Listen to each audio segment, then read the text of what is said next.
I'm Jennifer Parker, 32, working as a marketing specialist in a job that fills my creative soul, but not exactly my bank account. In my family, success has always been measured by the size of your house and the digits in your salary. That's why I've been dreading Thanksgiving dinner all month.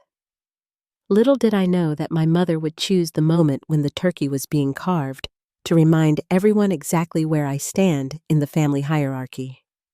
If you've ever had your life choices publicly dissected over mashed potatoes, drop a like and let me know where you're watching from.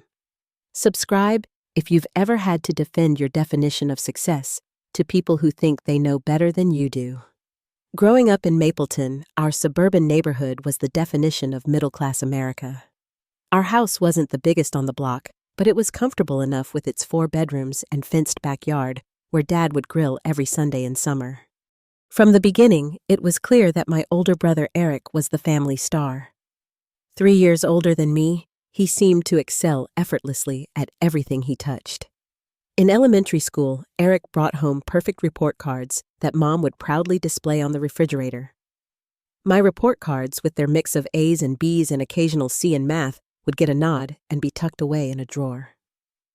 When I won second place in the 5th grade science fair with my project on communication through art, Mom's first question was, why not first place? 3 years earlier, Eric had won first with his project on solar energy.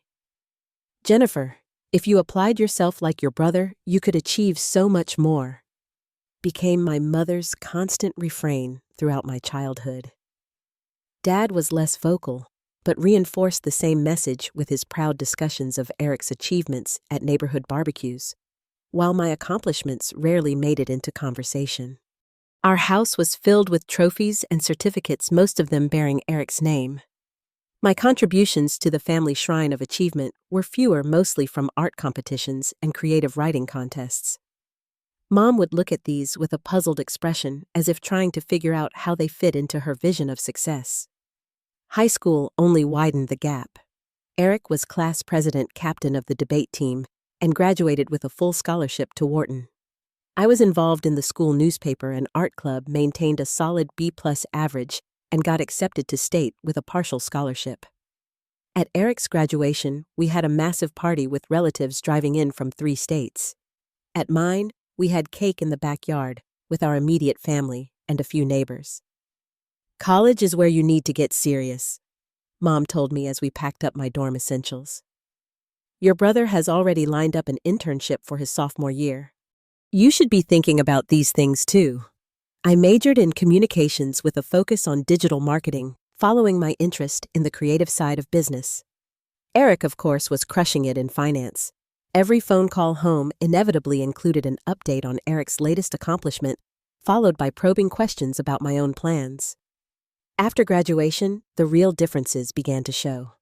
Eric landed a job at a prestigious investment firm in Boston, while I juggled 3 part-time jobs for a year before finding an entry-level position at a marketing agency in Philadelphia, just close enough to visit home, but far enough to breathe. The financial reality hit hard. With student loans and the cost of living in the city, my budget was tight. Eric, meanwhile, purchased his first condo at 27, a fact that Mom mentioned at every family gathering for the next year. Thanksgivings became a special kind of torture. Our extended family would gather at my parents' house, and the conversation inevitably turned to careers, finances, and life milestones. Aunt Diana would ask when I was going to get a real job with benefits.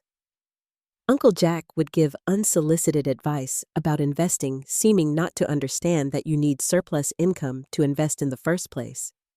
The Thanksgiving. When Eric announced his engagement to Melissa, a pediatric nurse he met through mutual friends, Mom spent the whole dinner making not-so-subtle hints about my perpetually single status. Some people just know how to build a life, she said while passing the cranberry sauce. I love my work in marketing. I found that my creative approach brings a fresh perspective that more traditional thinkers miss. My boss values my contributions, and I've been steadily advancing, though not at the meteoric pace that would impress my family. I've built a life filled with good friends, meaningful work, and experiences that matter to me. But sitting at the Thanksgiving table each year, all of that seems to dissolve under my mother's disapproving gaze. Last year, I brought home news of my promotion to senior marketing specialist. Mom's response after a beat of silence was, "Is that a management position? Eric just became the youngest vice president in his company's history." Despite all this, I love my family. Dad has moments of genuine interest in my work, though he doesn't quite understand it. Eric has never been intentionally unkind about his success, though he doesn't go out of his way to deflect Mom's comparisons either. And Mom? Well, I believe in her mind she's pushing me toward what she thinks will make me happy and secure. But as I approached this Thanksgiving, I couldn't shake the feeling that something was about to shift. Eric had been unusually quiet about his life in our family group chat, and Mom had been dropping hints about exciting news. With each passing day, my anxiety about the gathering grew, along with my determination to somehow make it through with my self-worth intact. My apartment isn't what anyone would call spacious, but I've made it mine. The converted one-bedroom in a pre-war building has character from the slightly uneven hardwood floors to the large windows that flood the space with morning light. I've filled it with secondhand furniture. I've refinished my self-art from local street fairs and plants that somehow thrive despite my inconsistent care. It's not a showplace, but it's a haven. The Monday before Thanksgiving, I was folding laundry when my phone rang. Amy's name flashed on the screen, and I felt a wave of relief. Amy and I have been friends since college orientation, when we both admitted we'd rather be at the campus bookstore than the mixer we were currently attending. "Please tell me you're not bailing on post-Thanksgiving recovery brunch," I said by way of greeting. Amy's laugh came through clear and comforting. "Not a chance. I'm going to need mimosas and your drama to recover from my own family circus. How's the pre-Turkey Day anxiety?" I sank onto my sofa, pushing aside a basket of unmatched socks.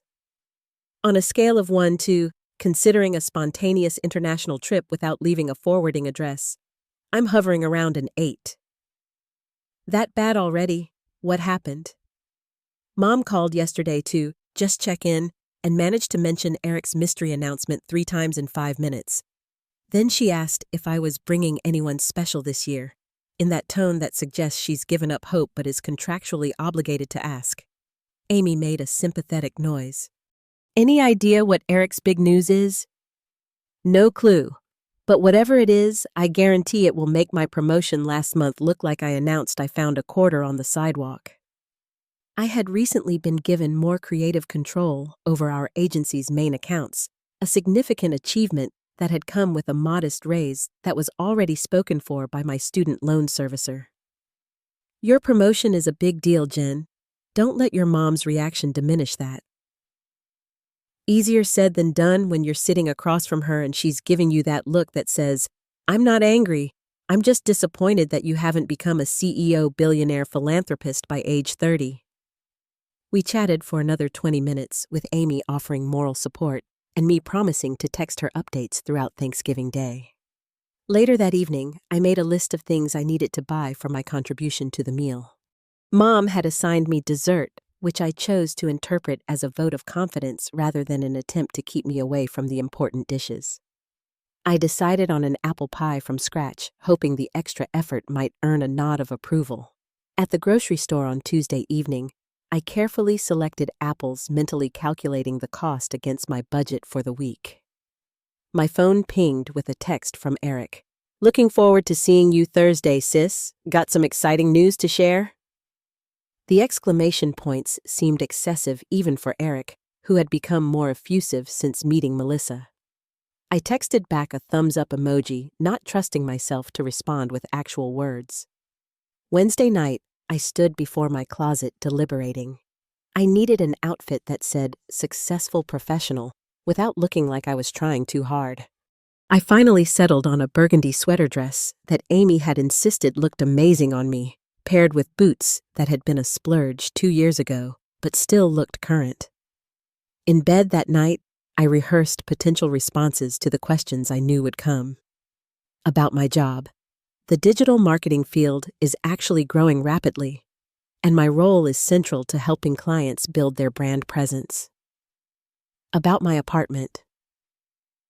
I love being in the heart of the city close to cultural events and diverse dining options. About my love life. I'm focusing on my career right now, but I'm open to meeting someone who respects my goals and values. About buying property. I'm being strategic about my finances and exploring options that make sense for my situation. They sounded rehearsed even in my head, but maybe having the scripts ready would help me avoid getting flustered. Thursday morning arrived with a text from Eric. Just a heads up, bringing something special to announce at dinner. Don't tell Mom I tipped you off. My stomach nodded. The cryptic message only confirmed my suspicions that whatever Eric's news was, it would overshadow anything happening in my life. I texted back a simple, "Thanks for the heads up," and tried to focus on getting my pie into the oven. The drive to my parents' house in the suburbs normally took 45 minutes, but holiday traffic stretched it to over an hour. I used the time to listen to a playlist Amy had made me titled, "Songs to Remind You That You're a Badass When Your Family Makes You Feel Otherwise."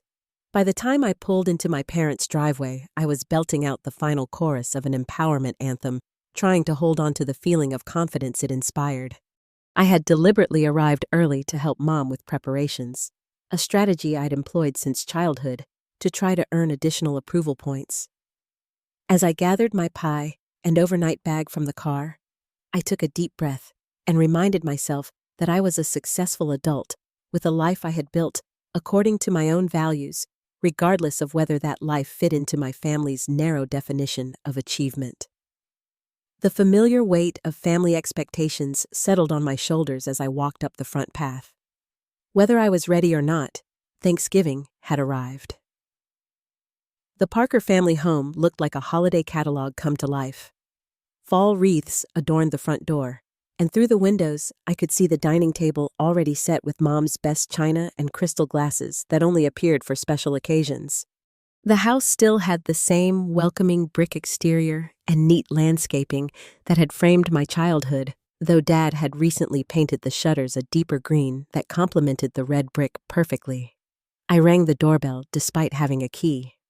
Something about crossing that threshold made me feel like a visitor rather than a daughter returning home. Dad opened the door, his face breaking into a genuine smile that momentarily eased my anxiety. At 62, Robert Parker had softened somewhat, his once dark hair, now salt and pepper laugh lines deepening around his eyes. "There's my girl," he said, pulling me into a bear hug that smelled of aftershave and the outdoors. "Your mother's been in the kitchen since 5 this morning, so consider yourself warned." I laughed, grateful for his attempt to lighten the mood. "Is it a 5-cup of coffee day or a 7-cup day?" "I lost count after 6, he said with a wink, taking the pie from my hands. "This looks amazing, Jenny. Your grandmother would be proud." The mention of my grandmother, who had taught me to bake and had always appreciated my creative tendencies, warmed me. Grandma Parker had been the one family member who never compared me to Eric, who saw my artistic abilities as valuable rather than frivolous. The warmth was short-lived as Mom's voice called from the kitchen. "Robert, is that Jennifer? Tell her to come help with the green bean casserole." Dad gave me a sympathetic glance as I squared my shoulders and headed toward the kitchen. Martha Parker stood at the center island hair perfectly styled despite the cooking marathon, wearing an apron that somehow looked tailored. At 60, she remained striking with the same high cheekbones I had inherited, though her expressions had a sharpness that I hoped hadn't made its way to my own face. "There you are," she said, giving me a quick once-over before turning back to the cutting board. "You're looking thin. Are you eating properly in that city apartment?" "Hello to you too, Mom. Yes, I'm eating just fine. The pie is homemade, by the way." She glanced at the pie Dad had set on the counter. "It looks nice. Did you use the recipe I sent you last year?" "No, I used Grandma's recipe with a few adjustments of my own." She pressed her lips together briefly. "Well, I'm sure it will be fine. The green beans need trimming, and then you can help with the place cards. Aunt Diana and Uncle Jack should be here any minute, and they're bringing Stephanie." The mention of my cousin Stephanie made my heart sink further. 2 years older than me, Stephanie had followed a life path that my mother considered exemplary, married to her college sweetheart with 2 photogenic children and a career as a pharmaceutical sales representative that allowed her to balance work and family, as Mom often pointed out. I washed my hands and got to work on the green beans, using the methodical task to center myself. Dad popped in occasionally, sneaking samples of food and offering encouraging smiles. The doorbell rang again, and soon the house was filled with the voices of extended family. Aunt Diana swept into the kitchen, elegant in a cashmere sweater and pearls, air-kissing Mom before turning to me. "Jennifer, darling, still in that marketing job? Any special someone in your life yet?" Before I could answer, Uncle Jack appeared beside her. "Jenny girl, how's life in the big city treating you? Making any money in that creative business yet?" I forced a smile. "The job's going really well, actually. I just got a promotion last month." "That's nice, dear," Aunt Diana said, patting my arm. "Stephanie just closed a deal with a major hospital system. She's been made regional manager, you know." Of course I knew. Stephanie's achievements featured prominently in the family newsletter.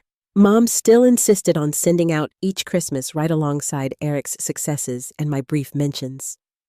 Speaking of Stephanie, she entered the kitchen, then designer purse slung over one shoulder. "Jennifer, it's been ages." Her hug was brief and perfunctory. "I love that dress." "New? I think I had one similar a few years ago." The afternoon continued in this vein as more relatives arrived. I helped set out appetizers, responded to questions about my still being single at your age, and deflected suggestions about career changes that would be more stable. Each interaction felt like a tiny paper cut, not serious enough to complain about, but painful in accumulation. Around 4 o'clock, the front door opened again, and Eric's voice boomed through the house. "Happy Thanksgiving, everyone!" My brother entered like a returning hero, Melissa beside him, both of them glowing with health and prosperity.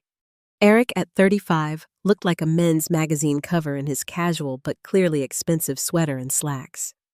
Melissa, pretty and poised as always, carried a bouquet of flowers for Mom and a bottle of wine that I immediately recognized as being far pricier than what I could afford to bring. Mom hurried to embrace them both. "There you are. We've been so excited to see you."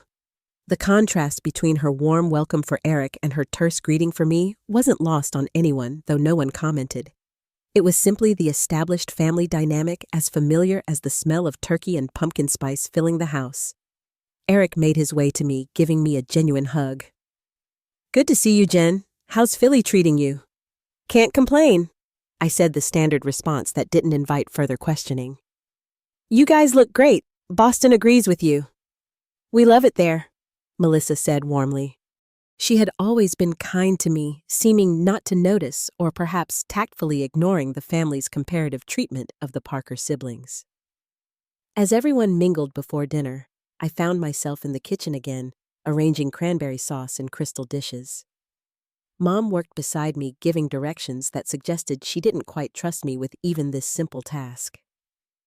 "Jennifer, make sure those dishes are centered properly on the doilies," she instructed, rearranging one I had just placed. I bit back a sarcastic response. "They look fine, Mom." "Fine isn't the same as correct," she replied. "Details matter. That's something your brother understood from an early age." I counted silently to 10, a technique Amy had suggested for managing family interactions. "Speaking of Eric, any idea what his big announcement is?" Mom's expression shifted to one of barely contained excitement. "He asked us not to say anything until dinner, but I can tell you it's wonderful news." Just wonderful. The kind of thing that happens when you make smart choices in life. The implication was clear, and I busied myself with the cranberry sauce to hide my reaction. Dad entered the kitchen, then coming to my rescue without realizing it. "Martha, the Johnsons just pulled up. Why don't you go greet them while Jennifer and I finish up in here?" After Mom left, Dad gave me a knowing look. "Hanging in there, kiddo?" "Trying," I admitted. Today feels extra intense for some reason. Dad nodded, lowering his voice. Your mother means well. She just has certain ideas about what success looks like. For what it's worth, I think you're doing great. That promotion sounds impressive. His words were a small balm to my increasingly frayed nerves. Thanks, Dad. That means a lot. As we carried dishes to the dining room, my phone buzzed in my pocket. A text from Amy read, "Survival check. On a scale from 1 to 10, how's the family fun factor?" I quickly typed back, holding at a 6, but Eric hasn't made his announcement yet. Stand by for possible nuclear meltdown. Amy's response was immediate. Remember, you can always fake a work emergency and escape. I've got fake meeting invites ready to send if you need an excuse. Her support made me smile, a genuine expression that felt out of place amid the tension I was carrying. I slipped my phone back into my pocket just as Mom called everyone to begin taking their seats for dinner. The Parker family Thanksgiving table was a masterpiece of coordinated autumn decor, with beeswax candles casting a warm glow over the feast. Mom had outdone herself this year, perhaps motivated by whatever announcement was coming. Turkey stuffing, mashed potatoes, 3 types of vegetables, homemade rolls, and various family specialty dishes covered every available inch of the table. I found my assigned seat between Aunt Diana and Cousin Stephanie, directly across from Eric and Melissa, with Mom and Dad at the heads of the table. The strategic placement wasn't lost on me, ensuring that any comparison between Eric and me would be visually reinforced throughout the meal. Dad stood to carve the turkey, a role he performed with pride each year. As he served each person, conversation flowed around the table, touching on politics briefly and cautiously, community news, and inevitably professional achievements. Uncle Jack raised his glass. I'd like to toast Martha for another spectacular meal, and to family being together. Glasses clinked, and Mom beamed at the recognition of her efforts. Thank you, Jack. I'm just so happy to have everyone here, especially since Eric and Melissa have such exciting news to share. All eyes turned to my brother, who exchanged a glance with his wife before clearing his throat. Well, since Mom's already hinting, maybe this is a good time for our announcement. I gripped my water glass tighter, preparing myself for whatever was coming. Eric stood, placing a hand on Melissa's shoulder. Melissa and I are excited to share that we've just closed on our first house. It's a beautiful colonial in Brookline, 4 bedrooms, with a yard big enough for a garden and maybe even a swing set someday. He winked at Melissa, who blushed prettily. The table erupted in congratulations and questions about square footage, neighborhood, and property values. Mom was practically glowing with pride as she peppered them with questions that Eric answered with the confidence of someone who knew his achievements would be celebrated. We got a fantastic interest rate, Eric was saying. And the master suite has this amazing bathroom with a soaking tub that sold Melissa on the spot. Smart investment, Uncle Jack nodded approvingly. Property in that area only appreciates. When can we come see it? Aunt Diana asked. We'd love to visit once you're settled. Probably after the new year, Melissa said. We've got some renovations planned for the kitchen first. I maintained what I hoped was a neutral expression, offering a "congratulations, that's great," when there was a brief lull. Inside, I was calculating how many decades it would take me to save for a down payment on a house like the one Eric described. Mom, still beaming, turned to me suddenly. Your brother just bought a beautiful house. When will you finally set yourself up for success like him, Jennifer? The table didn't fall completely silent, but there was a noticeable dip in volume as several conversations paused. My cheeks burned as I felt multiple pairs of eyes turn toward me. I am successful, Mom, I said, striving to keep my voice level. Just in different ways than Eric. Mom gave a small, dismissive laugh. Of course, dear, your little marketing job is creative. But I'm talking about real investment in your future. You're 32. Don't you think it's time to get serious about building equity and stability? My career is serious, I replied, feeling my carefully rehearsed responses evaporating under the heat of real confrontation. And I'm building a life that works for me.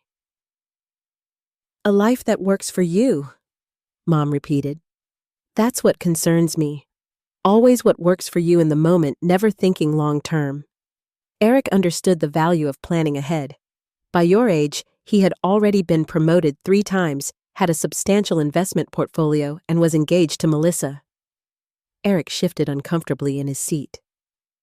Mom, I'm sure Jennifer has her own timeline. That's exactly the problem. Mom continued, ignoring his attempt at intervention.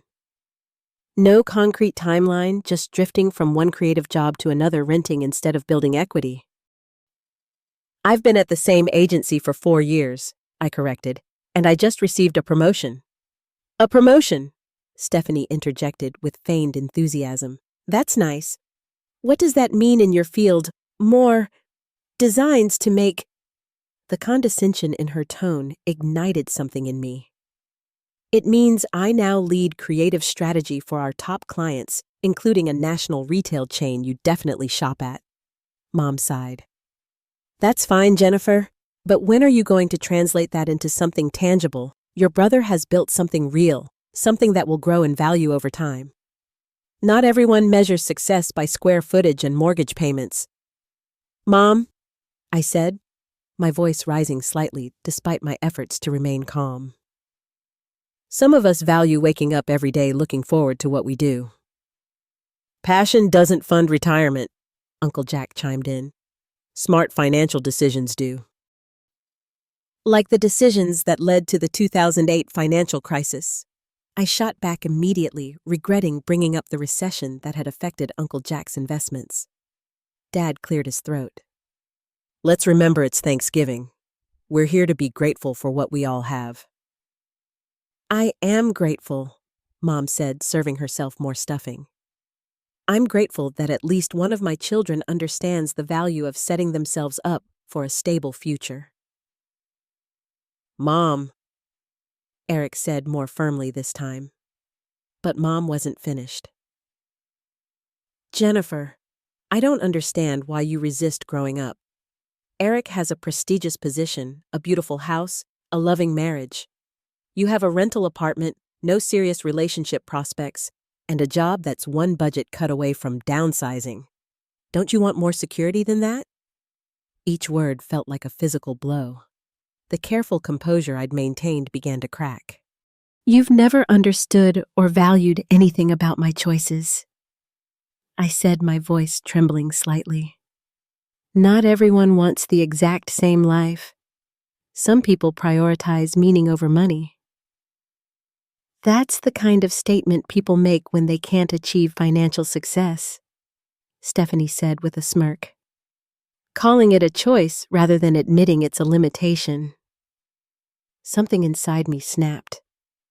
Years of accumulated hurt and frustration boiled over. You know what, I'm tired of having my life choices dissected over dinner, like there's something wrong with me because I don't fit your narrow definition of success. I love my work. I help brands connect with people in authentic ways. I have amazing friends and a life filled with experiences that matter to me. But none of that counts here because it doesn't translate to a property deed or a certain income bracket. I stood up, napkin falling to the floor.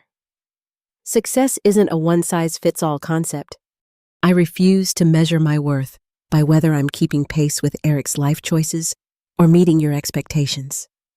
Mom, I'm building a life that has meaning to me, even if you can't see the value in it. The table was completely silent now. Mom looked stunned. Dad concerned, Eric uncomfortable. Melissa stared at her plate while various aunts, uncles, and cousins exchanged glances. Jennifer, sit down, Mom said finally, her voice tight. You're making a scene. I need some air, I said, pushing my chair back. Excuse me. I walked out of the dining room with as much dignity as I could muster, climbed the stairs to my old bedroom, and closed the door behind me, heart pounding in my chest. My childhood bedroom had been partially converted into a guest room years ago, but remnants of my youth remained. Debate team certificates framed on one wall, honor roll mentions from high school, A shelf of art competition trophies that Mom had never quite known what to do with, but couldn't bring herself to remove. I sat on the edge of the neatly made bed, hands trembling slightly as the adrenaline from my outburst began to ebb. The room felt both familiar and foreign, like a museum exhibit of a life I once lived. Taking deep breaths, I pulled out my phone and texted Amy, "Nuclear meltdown achieved, currently hiding in my old bedroom." Mom compared my life choices to Eric's new house purchase, and I lost it. Amy's response came seconds later. "Oh, honey, how bad was it?" Public emotional speech about defining success for myself followed by dramatic exit from dinner table. "Good for you," Amy texted back. "About damn time. Are you okay, though?" I wasn't sure how to answer that. The relief of finally expressing years of pent-up frustration warred with the embarrassment of losing my composure so completely in front of the entire extended family. "Processing," I wrote back, not sure whether to feel liberated or mortified. "Both valid. Want me to call?" "Not yet. Need to figure out next steps. We'll update soon." I set my phone down and looked around the room. The walls were now a neutral gray instead of the lavender I'd chosen at 16, but Mom had kept my old bulletin board. It was mostly cleared of teenage memorabilia, but a few items remained: a ribbon from an art show, a photo of me and Eric at his college graduation, a dried corsage from senior prom. Memories flooded back, most of them tinged with the same feeling of measured approval from my parents. "Good job, Jennifer, but imagine if you applied yourself like your brother." "Nice painting, but how will that translate to a career?" "We're proud of you, but we worry about your future." Always the caveat, always the comparison, always the subtle suggestion that I was somehow falling short of expectations. A soft knock on the door interrupted my thoughts. "Jen, it's me. Can I come in?" Eric's voice. I considered refusing, but curiosity won out. "It's open." Eric entered looking uncomfortable but concerned. He'd aged well into his mid-30s, still athletic from his college rowing days, with the confident posture of someone accustomed to being taken seriously. But right now, he looked more like the brother who used to check under my bed for monsters when we were kids. "That was intense," he said, sitting beside me on the bed. "Sorry if I ruined your big announcement," I replied, not entirely meaning it. He shook his head. "You didn't ruin anything. Mom was out of line." The acknowledgement, so simple yet so validating, caught me off guard. "She meant every word," I said quietly. "I know," Eric sighed. "Look, I've never wanted to be the measuring stick she uses against you. It's not fair, and for what it's worth, I've told her that." We sat in silence for a moment. "Congratulations on the house," I said finally. "It sounds beautiful." "It is," he admitted, then hesitated. "It's also a financial stretch that keeps me up at night, if I'm being honest." I turned to look at him, surprised by the confession. "Really? But you always seem so confident about your financial decisions." Eric gave a short laugh. "That's the image, right? The successful older brother who has it all figured out." He rubbed his face. "The truth is, we're house poor now. The mortgage, the renovations Melissa wants, the property taxes in that neighborhood. I'm working 60-hour weeks to afford it all."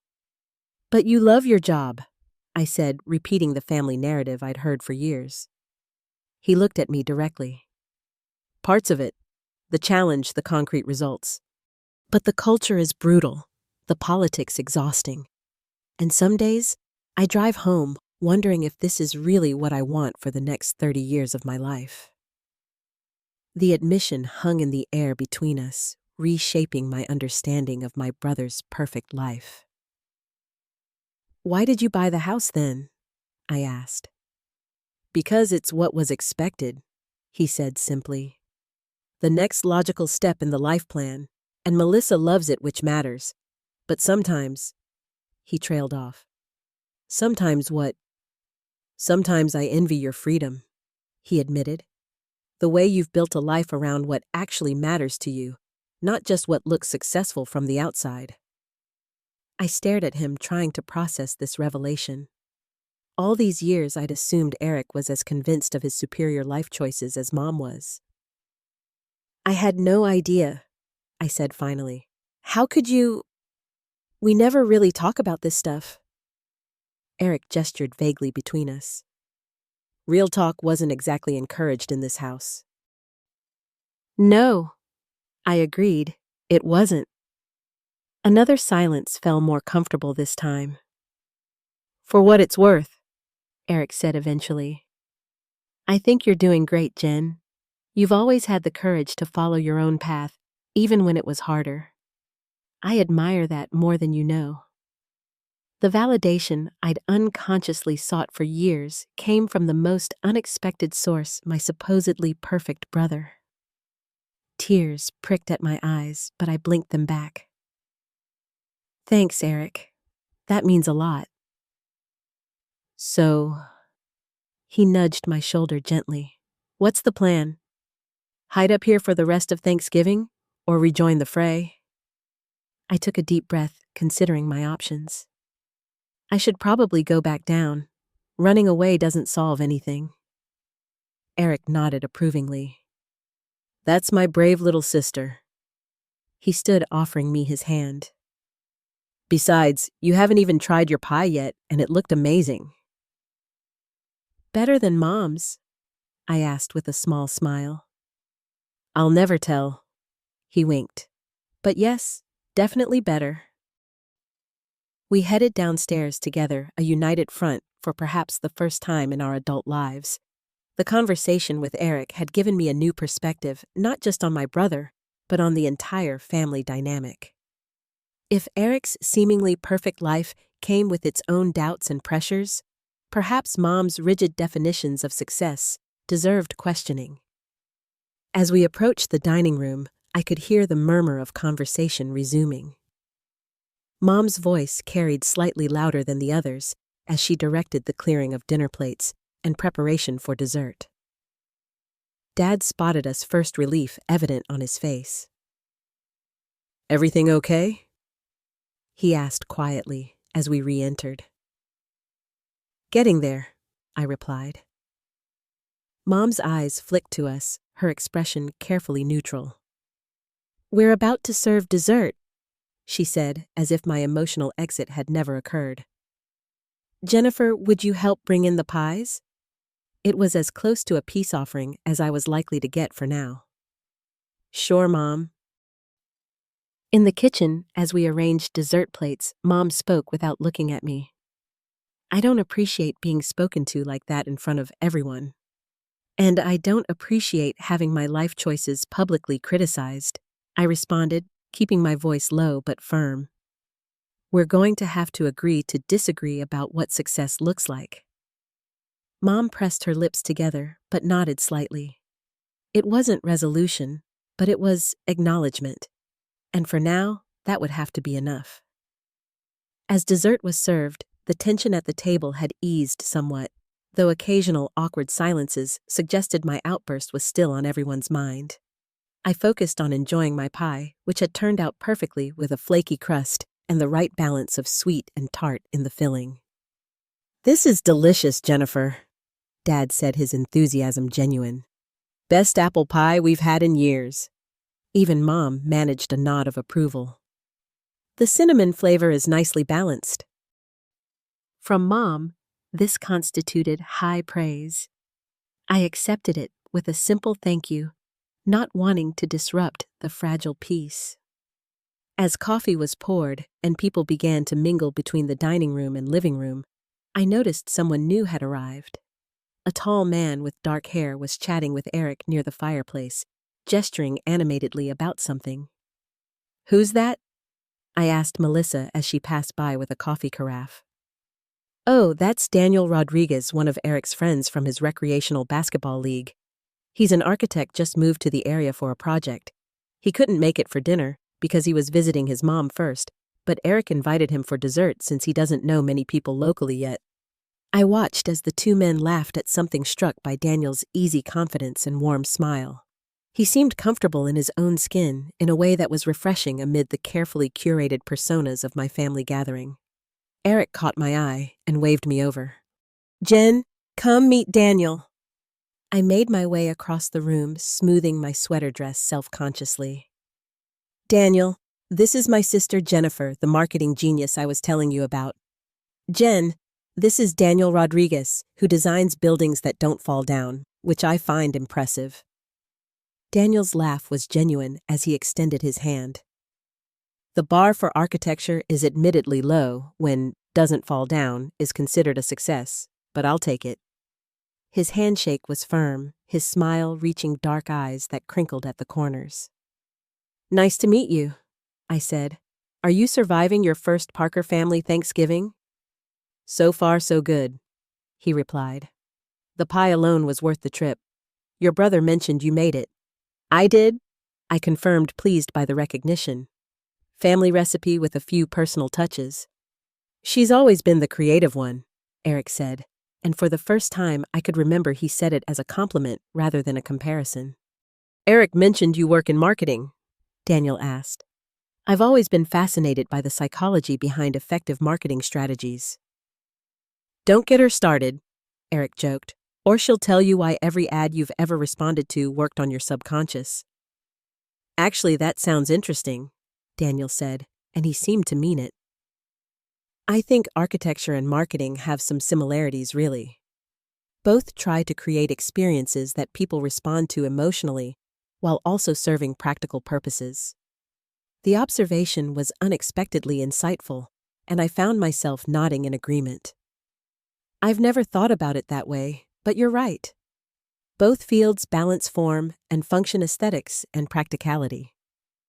"And I've lost both of you to shop talk," Eric laughed. "I'm going to check if Mom needs help with anything. You two carry on deconstructing the philosophical underpinnings of your professions." As Eric walked away, Daniel turned to me with an apologetic smile. "Sorry if I'm being too work-focused at a family gathering. Occupational hazard of loving what I do." "Not at all," I assured him. "It's refreshing to meet someone who's genuinely interested in the why behind creative work. Most people hear marketing and think I just make pretty pictures for ads." "I get something similar with architecture," he admitted.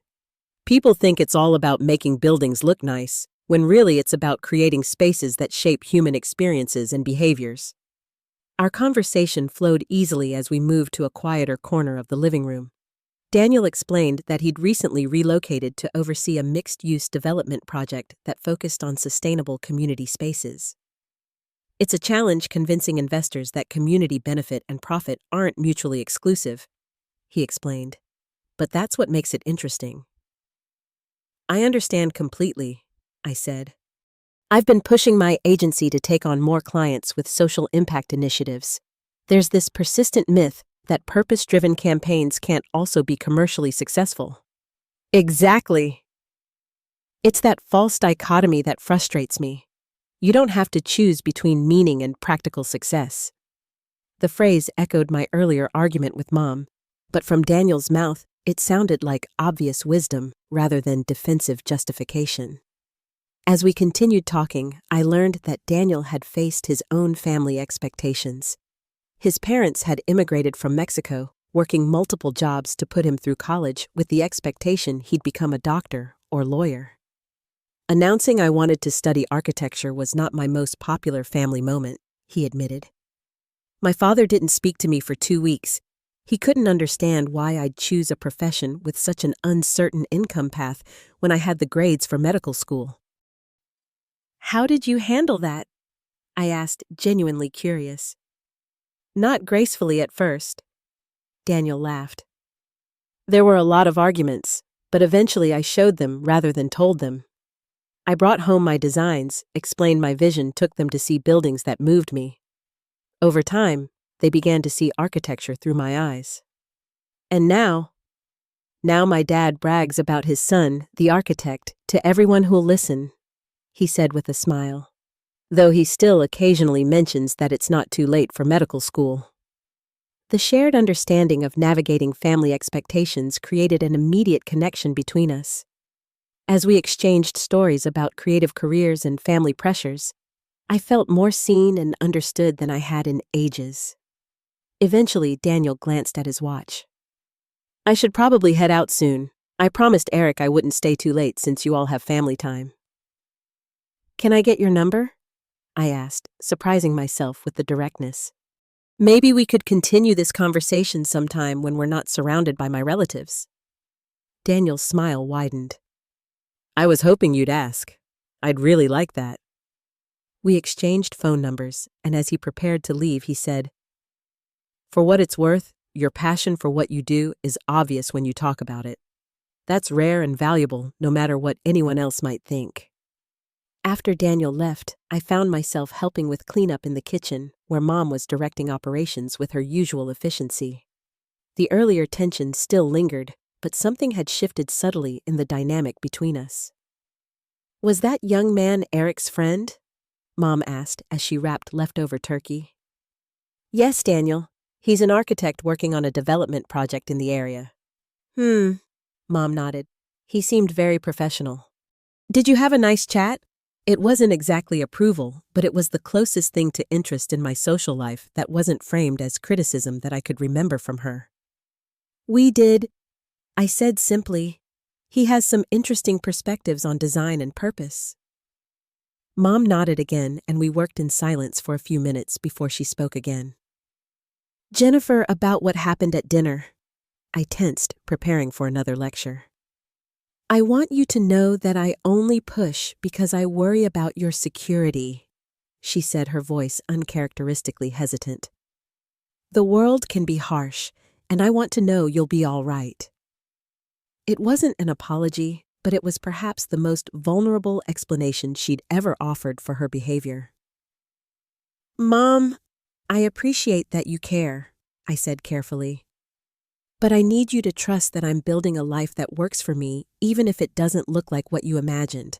I'm not taking the same path as Eric, and that's okay. She didn't agree, but she didn't argue either, which felt like progress. You've always been stubborn about doing things your own way, she said finally, but there was a hint of something that might have been grudging respect in her tone. I wonder where I got that from, I replied with a raised eyebrow. A ghost of a smile crossed her face before she returned to her usual brisk efficiency. Make sure those containers are sealed properly before they go in the refrigerator. It wasn't a transformation, but it was a beginning. Later that evening, as family members began to depart, Uncle Jack surprised me by pulling me aside. Got a minute, Jenny? He asked, his usual booming voice subdued. Sure, Uncle Jack. He led me to Dad's study, where he closed the door partially and turned to me with an unexpectedly serious expression. I want to tell you something that might surprise you, he said. When I was about your age, I had a chance to join a startup company. Creative venture, high risk, but I believed in it. My father talked me out of it, said I needed to stick with my steady banking job. I waited, not sure where this was going. That startup was Apple, he said flatly. Early days pre-IPO. I could have been one of the first 50 employees. My eyes widened. Uncle Jack, I had no idea. Nobody does because I don't talk about it. Too painful. He sighed heavily. I've made a good life, don't get me wrong.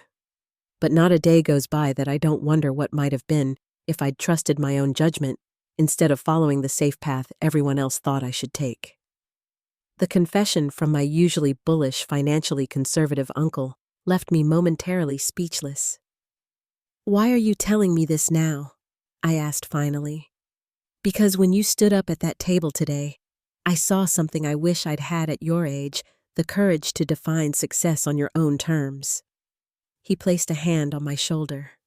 Don't let anyone, not even your mother, talk you out of following your own path. The biggest regrets come from the chances you don't take, not the conventional wisdom you ignore. The unexpected support from a quarter I'd least expected, it was deeply moving.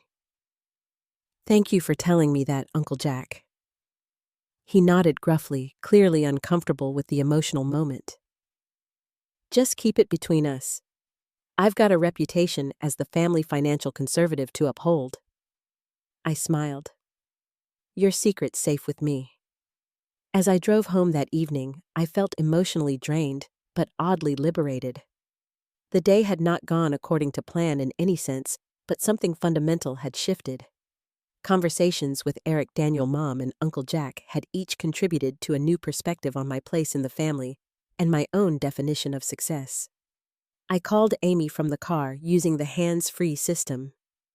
"Well," she demanded, "give me every excruciating detail." I laughed.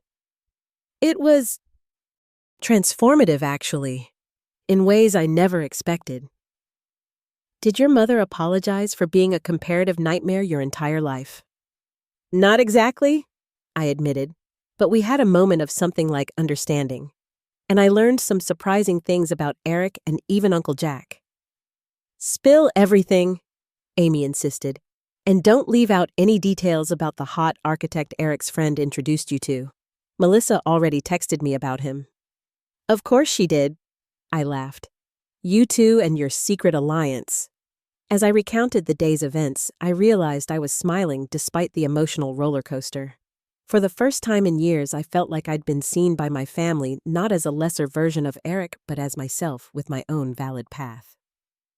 "So, are you going to call this Daniel guy?" Amy asked when I'd finished my recap. "Actually, I think I am," I said. There was something really genuine about him. Plus, he completely gets the whole creative career versus family expectations thing. "Perfect. We can double date when Matt gets back from his business trip," Amy said excitedly. "Now, most importantly, when are we having our traditional post-Thanksgiving recovery brunch?" "Tomorrow, 11 o'clock at that place with the amazing French toast," I confirmed. "I'll need all the carbs and mimosas they can provide." "It's a date," Amy agreed. "And Jen, I'm really proud of you for standing up for yourself today." Her words warmed me. "Thanks, Amy. For the first time in a while, I'm kind of proud of me too." 1 month after the Thanksgiving confrontation, I sat cross-legged on my living room floor, surrounded by paint samples in various shades of blue. The December light filtering through my apartment windows cast a warm glow on the hardwood floors I'd once apologized for to visiting family members. Now I saw the character in their slight imperfections, the history in the occasional scuff mark. My phone chimed with a text from Daniel. "Still on for coffee at 2, found a place with gingerbread lattes that might change your life." I smiled as I typed back. "Absolutely, bold claim about the lattes. Prepare to defend your position with evidence." The past month had brought unexpected changes. Daniel and I had been on 4 dates each better than the last. He approached life with a thoughtfulness I found compelling, asking questions that made me think and listening to the answers as if they mattered deeply. On our second date, wandering through an architecture exhibition, he'd said something that stuck with me. "The most beautiful structures are the ones that perfectly serve their purpose, not necessarily the ones that impress others. I think lives are the same way." It had resonated deeply with the realizations I'd been having since Thanksgiving. My apartment no longer felt like a temporary stopping place on the way to some more successful life. Instead, I'd begun to appreciate it as a space that perfectly served my current needs and reflected my personality.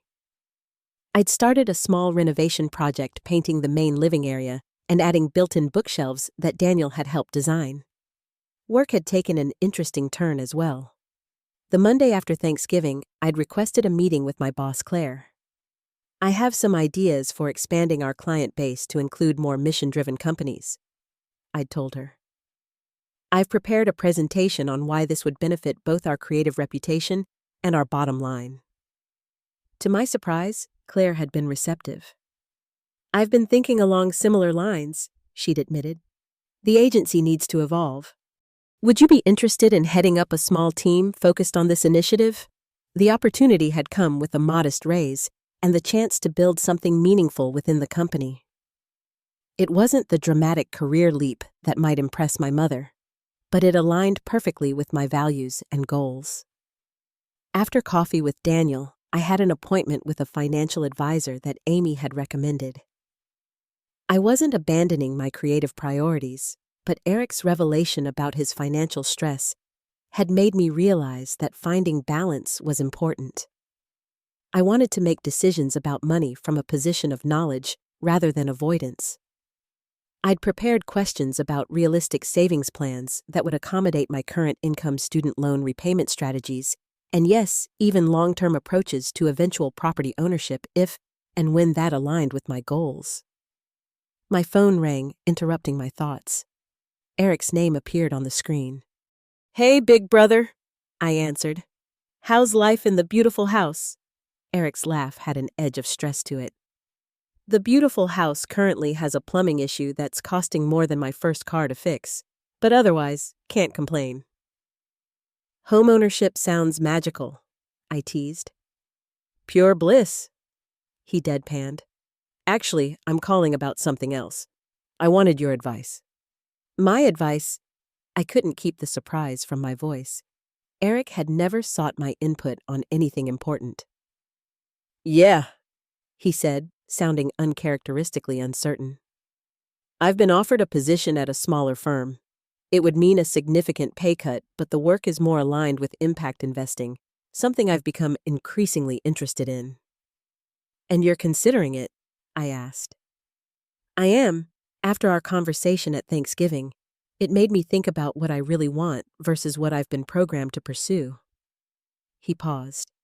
"But I'm worried about the financial implications, especially with the new house, and what Mom and Dad would think." The role reversal was striking. For the first time in our adult lives, Eric was looking to me for guidance on navigating family expectations versus personal fulfillment. "What does Melissa think?" I asked. "She's surprisingly supportive, says she'd rather have me home for dinner more often and actually present when I'm there, even if it means downsizing some of our plans." I thought carefully before responding. "Eric, do you remember when you told me you sometimes envied my freedom to build a life around what matters to me?" "Yeah." "Maybe this is your chance to reclaim some of that for yourself. The truth is, there's always going to be financial uncertainty, no matter what path you choose. But regret is its own kind of cost." The echo of Uncle Jack's words wasn't lost on me. "What about Mom and Dad?"